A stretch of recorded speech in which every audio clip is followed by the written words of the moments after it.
الله الرحمن الرحيم اهدنا الصراط المستقيم صدق الله العظيم إن الله وملائكته يصلون على النبي يا أيها الذين آمنوا صلوا عليه وسلموا تسليما اللهم صل على سيدنا محمد وعلى آل سيدنا محمد وبارك وسلم الصلاة والسلام عليك يا سيدي يا رسول الله وعلى آلك وأصحابك يا سيدي يا حبيب الله الصلاة والسلام عليك يا سيدي يا رحمة للعالمين وعلى آلك وأصحابك يا سيدي يا جد الحسن والحسين۔ بزرگوں، دوستو، قرآن مجید کے تفسیر کے ترتیب وار سلسلہ میں سورہ فاتحہ کی ایک آیت مبارکہ آج ہم پڑھ رہے ہیں۔ خالق کائنات، مالک ارض و سماوات اللہ جل مجدہ نے ارشاد فرمایا اہدنا الصراط المستقیم۔ اب اس سے پہلے کی جو آیات ہم نے پڑھی ان میں یہ ہم نے پڑھا کہ اللہ کریم سے بندہ جو ہے وہ مانگ رہا ہے کہ ہمیں اپنی عبادت اور اپنی مدد عطا فرما۔ اور آج کی یہ جو آیت مبارکہ ہے اس میں دعا ہے۔ دعا کیا ہے کہ ہمیں ہدایت عطا فرما سیدھے راستے کی۔ اب پہلی بات یہ کہ سورہ فاتحہ اکیلا شخص پڑھتا ہے، تنہا کوئی آدمی پڑھتا ہے، مگر وہ دعا سب کے لیے کرتا ہے۔ جو دعا کے الفاظ ہیں وہ جمع کے ہیں۔ فرمایا اہدنا، کہ ہم سب کو ہدایت فرما۔ مفسرین کرام فرماتے ہیں کہ یہ اشارہ اس طرف ہے کہ ہم نے جب بھی اللہ سے کچھ مانگنا ہے تو ہم نے سب کے لیے مانگنا ہے۔ اس کا فائدہ یہ ہوتا ہے کہ ہو سکتا ہے کہ اکیلے تنہا ہم اس چیز کے، اس شے کے اہل نہ ہوں، مگر جب ہم سب کے لیے مانگیں گے تو ہو سکتا ہے کوئی دوسرا جو اس کے اہل ہے اس کی وجہ سے ہمیں بھی مل جائے۔ جس طرح حدیث پاک کے الفاظ ہیں، آپ نے اکثر و بیشتر یہ حدیث مبارکہ سنی ہوگی۔ صاحب تفسیر کبیر امام فخر الدین رازی فرماتے ہیں کہ وہ اسی موقع کے لیے ہے۔ وہ حدیث جس میں سرکار دو عالم صلی اللہ علیہ وآلہ وسلم نے ارشاد فرمایا کہ بے گناہ زبان سے دعا مانگا کرو۔ صحابہ کرام نے سوال کیا یا رسول اللہ صلی اللہ علیہ وآلہ وسلم، بے گناہ زبان کون سی ہے؟ آپ نے فرمایا ہر ایک شخص کی زبان اپنے لیے گناہ والی ہو سکتی ہے، دوسرے شخص کی نہیں، لہٰذا تم کسی کے لیے دعا کرو، کوئی تمہارے لیے دعا کرے۔ تو یہ اسی طرح ہے کہ ہم سب کہتے ہیں اہدنا، اے اللہ ہمیں ہدایت عطا فرما۔ اہد کا مطلب ہے کہ ہدایت۔ اب ہدایت کے بارے میں مفسرین کرام فرماتے ہیں کہ ہدایت کی کئی قسمیں ہیں۔ ایک ہدایت ہے الہامی، یعنی بچے کو پیدائشی طور پہ پتہ ہوتا ہے کہ میری ماں کون سی ہے، یہ الہامی ہے، ہر شخص کے لیے، اور ہر جنس میں بھی ہے، انسانوں میں بھی نہیں، تمام جو مخلوقات ہیں ان سب میں ہے کہ ہر نوع کو، ہر جنس کو پتہ ہے پیدا ہونے والے بچے کو کہ میری ماں کون سی ہے۔ یہ ایک ہدایت کی ایک قسم ہے۔ ایک ہدایت ہے حواس کی، یعنی جب بچے کو شعور آتا ہے تو اسے پتہ چل جاتا ہے کہ یہ چیز تکلیف دیتی ہے، یہ فائدے والی ہے، پہچان ہونا شروع ہو جاتی ہے۔ ایک ہدایت ہے کہ جس سے انسان جو ہے وہ اپنے مزید بہتر دلائل اور عقل سے چیزوں کا انتخاب شروع کر دیتا ہے، اور ایک ہدایت ہے جو اللہ کے رسول دیتے ہیں۔ یہاں پہ فرمایا اہدنا، اس سے پہلے اب ہم پچھلی آیت میں یہ پڑھ چکے کہ ایاک نعبد، ہم تیری ہی بندگی کرتے ہیں، تجھ سے ہی مدد چاہتے ہیں۔ مطلب یہ کہ ہم تمہاری، اے اللہ، ہم تیری ہی عبادت کرنا چاہتے ہیں، تیری طرف ہی آنا چاہتے ہیں۔ اب تو ایسا کر کہ یہ تو کام تب ہوگا جب تو ہمیں اپنا راہ خود بتائے گا۔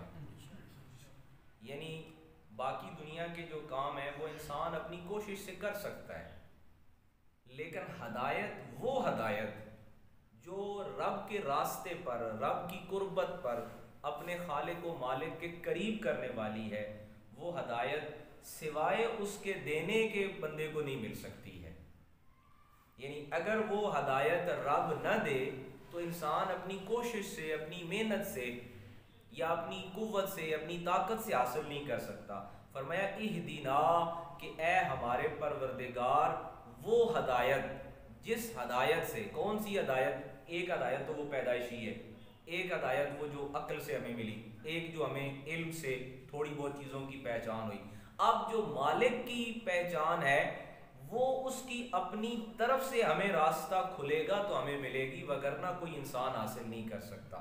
فرمایا اہدنا میں ہم پھر جمع کر رہے ہیں کہ ہم ساروں کو، اب سارے نبیوں کو، سارے اولیاء کو، صحابہ کو، صدیقین کو، شہداء کو، جن جن کو تو نے ہدایت دی ہے، ہمیں بھی ان کے طفیل، ان کے صدقے، ان کے وسیلے سے ہمیں بھی عطا فرما۔ اہدنا، آگے دیکھیے، الصراط، صراط کہتے ہیں راستے کو، ویسے سبیل بھی راستہ ہوتا ہے، طریق بھی راستہ ہوتا ہے۔ مفسرین کرام فرماتے ہیں صراط اس لیے استعمال کیا گیا، صراط وہ راستہ ہوتا ہے جس پہ دو سے زیادہ افراد جمع ہو کے اکٹھے مل کے چل سکیں، اس کو صراط کہتے ہیں۔ اب یہاں بھی یہی بتانا مقصود ہے کہ رب یہ چاہتا ہے کہ میرے بندے اکٹھے ہو کے رہیں۔ اگر وہ صحیح راستے کا انتخاب بھی کرنا چاہتے ہیں نا تو تب بھی اکٹھے ہو کے رہیں۔ اور پھر اس میں ایک اور نقطہ یہ ہے، کیونکہ پل صراط یاد کرانا ہے، لہٰذا اس لیے فرمایا اہدنا الصراط، کہ اے اللہ ہمیں تو ہدایت دے تاکہ ہم وہ راستہ انتخاب کر سکیں، وہ راستہ چن سکیں جس راستے پہ چل کے ہم تجھ تک پہنچنے والے ہیں۔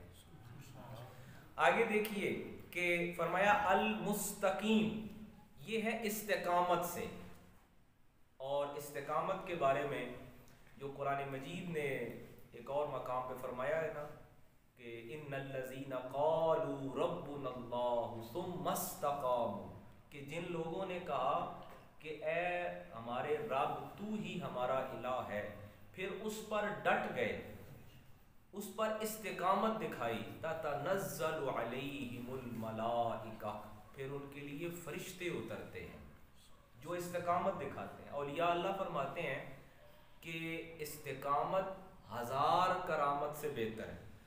ہم یہ تلاش کرتے رہتے ہیں کہ اللہ کا ولی وہ ہے جس سے کرامت مل جائے، اور اولیاء اللہ فرماتے ہیں کہ استقامت کرامت سے 1000 درجے بہتر ہے۔ اور استقامت کیا ہے؟ کہ کسی بھی نیک عمل پر ڈٹ جانا، پکے ہو جانا، پختہ ہو جانا۔ اور اسی سورہ فاتحہ میں ہم ہر نماز میں یہ دعا مانگتے ہیں کہ اے ہمارے پروردگار، ہمیں جو صحیح راستہ ہے نا، جو تیری طرف لے جانے والا ہے، اس راستے پر ہمیں استقامت عطا فرما، ہمیں پختگی عطا فرما۔ عزیز محترم، یہ وہ دعا ہے، یہ وہ دعا ہے جو سارے لوگ مانگتے ہیں، ہر نماز پڑھنے والا۔ اب اعتراض ہوتا ہے کہ ایک ہی دعا رکھی گئی ہے سب کے لیے، اس کا مطلب کیا ہے؟ اب یہ دعا آقا کریم، نبی کریم، امام الانبیاء، خاتم الانبیاء صلی اللہ تعالیٰ علیہ وآلہ وسلم کی یہی دعا، صحابہ کرام بھی، اہل بیت اطہار بھی، آج بھی ہر مسلمان بھی، تو ہر ایک کے لیے صراط مستقیم الگ ہے، ہر ایک کے لیے الگ ہے۔ گنہگار کے لیے صراط مستقیم یہ ہے کہ وہ گناہ کی زندگی سے نکل کر نیکی کے راستے پر آ جائے، اور جو نیکی پر قائم ہے پہلے سے، اس کے لیے صراط مستقیم یہ ہے کہ وہ مزید اپنے آپ کو اعمال صالح میں بہتر کر لے۔ اور عالم کے لیے صراط مستقیم یہ ہے کہ اب وہ جو علم حاصل ہے اس پر عمل کر کے اس کو سمجھنا شروع کر دے.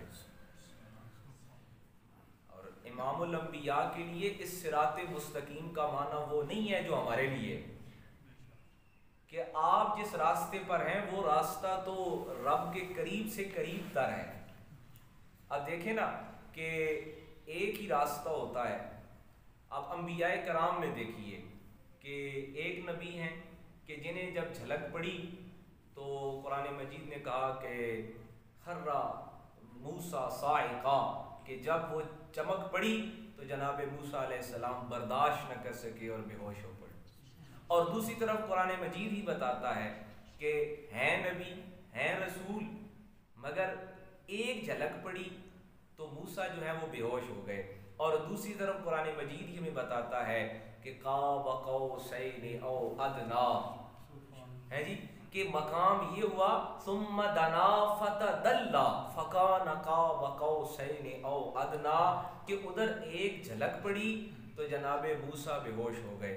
اور یہاں حالت یہ ہے کہ قرآن مجید کے الفاظ ہیں ثم دنا فتدلی فکان قاب قوسین او ادنا، کہ وہاں قربت ایسی بڑی کہ جس کی کوئی مثال نہیں دی جا سکتی. قاب قوسین کہتے ہیں کہ دو کمانیں ملائی جائیں، اور یہ عربی کا محاورہ ہے کہ ایسی قربت کہ جس کے درمیان کوئی بھی شائبہ نہ رہے. یہاں ایسا دیدار ہو رہا ہے کہ سرکار دو عالم نور مجسم شفیع معظم صلی اللہ تعالی علیہ وآلہ وسلم اس مقام تک پہنچتے ہیں کہ قرآن کہتا ہے قاب قوسین او ادنا. تو حاضرین محترم، یہ وہ دعا ہے کہ جس کو ہم ہر نماز کی ہر رکعت میں پڑھتے ہیں کہ اے ہمارے مالک ہمیں ہدایت عطا فرما. اور پھر ہدایت بھی کون سی؟ وہ والی جس سے ہم تیری قربت پا سکیں، تیری معرفت پا سکیں. اب ایک یہ ہے کہ ہم یہ ہدایت لیں کہ ہمیں جو ہے نا وہ دنیا کی چیزوں کی ہمیں پہچان ہو جائے، یہ بھی ایک ہدایت ہے. ایک یہ کہ ہمیں اپنے دنیاوی فائدے کا پتہ چل جائے، اور ایک ہدایت یہ ہے کہ ہمیں اخروی فائدہ مل جائے. اور ایک فائدہ یہ ہے کہ ہمیں دنیا و آخرت کے ساتھ اپنے خالق و مالک سے قربت میسر آ جائے. حضرت ابراہیم بن ادم کا ایک واقعہ انہوں نے نقل کیا تفسیر میں اسی کے ساتھ کہ وہ سواری انہیں میسر نہیں اور حج کے لیے جا رہے ہیں، صحرا سے گزر رہے ہیں. ایک اعرابی ملا اور وہ پوچھنے لگا کہ اے ابراہیم کدھر جا رہے ہو؟ یہ حج کے لیے جا رہا ہوں. ارے بھائی حج کے لیے جا رہے ہو اور صحرا میں اور سواری بھی نہیں ہے اور کوئی سامان بھی نہیں ہے، تمہاری تو موت یقینی ہے.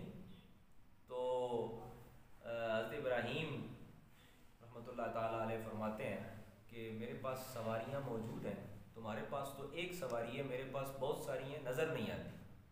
اعرابی حیران ہو کے کہنے لگا کون سی سواریاں جو مجھے نظر نہیں آ رہی اور آپ کے پاس ہیں؟ انہوں نے کہا میرے پاس ایک سواری ہے صبر، جب مصیبت آتی ہے تو میں صبر پہ سوار ہو جاتا ہوں.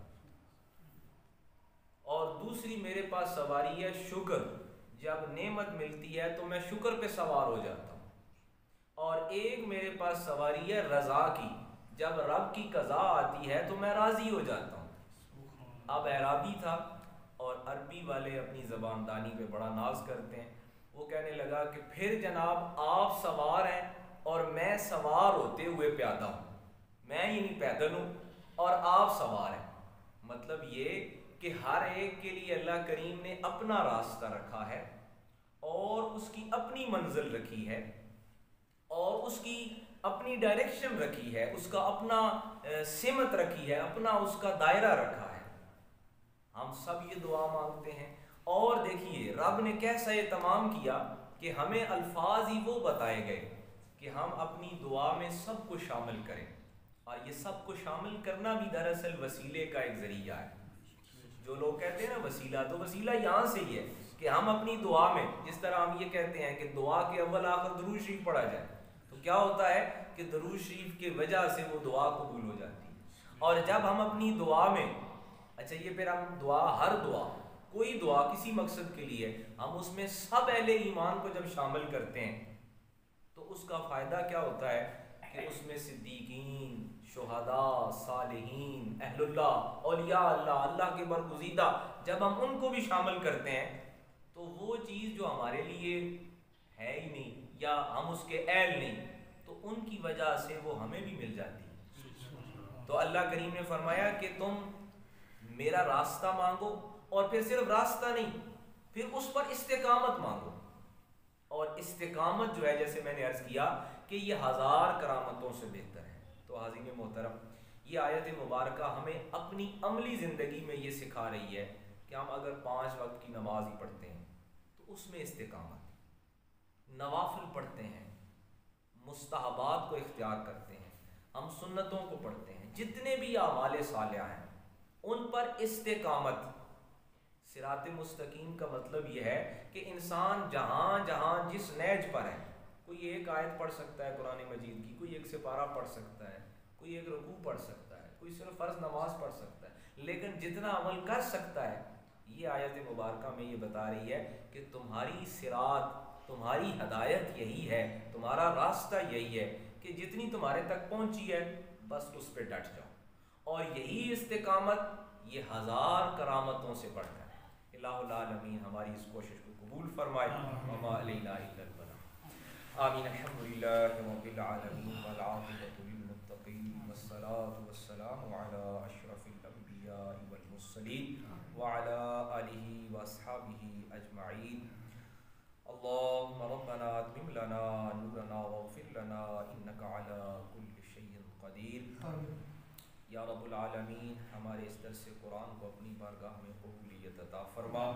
یا رب العالمین ہمیں قرآن کا نور عطا فرما۔ یا رب العالمین ہمیں قرآن مجید کو سمجھنے کی، اس پر عمل کرنے کی توفیق عنایت فرما۔ یا رب العالمین ہم سب کی دنیا و آخرت قرآن مجید کے ساتھ فرما۔ یا رب العالمین قرآن مجید کی اس تلاوت اور اس درس کے توسل سے ہم سب حاضرین کے جتنے بھی عزیز و اقارب، رشتہ دار، چھوٹے بڑے، جاننے والے مومنین مومنات اس دنیا سے چلے گئے، ان سب کی مغفرت و بخشش فرما۔ یا رب العالمین اس بستی پر اپنا خصوصی فضل و کرم فرما۔ قرآن مجید کے توسل سے زمینی آسمانی آفات و بلیات کو دور فرما۔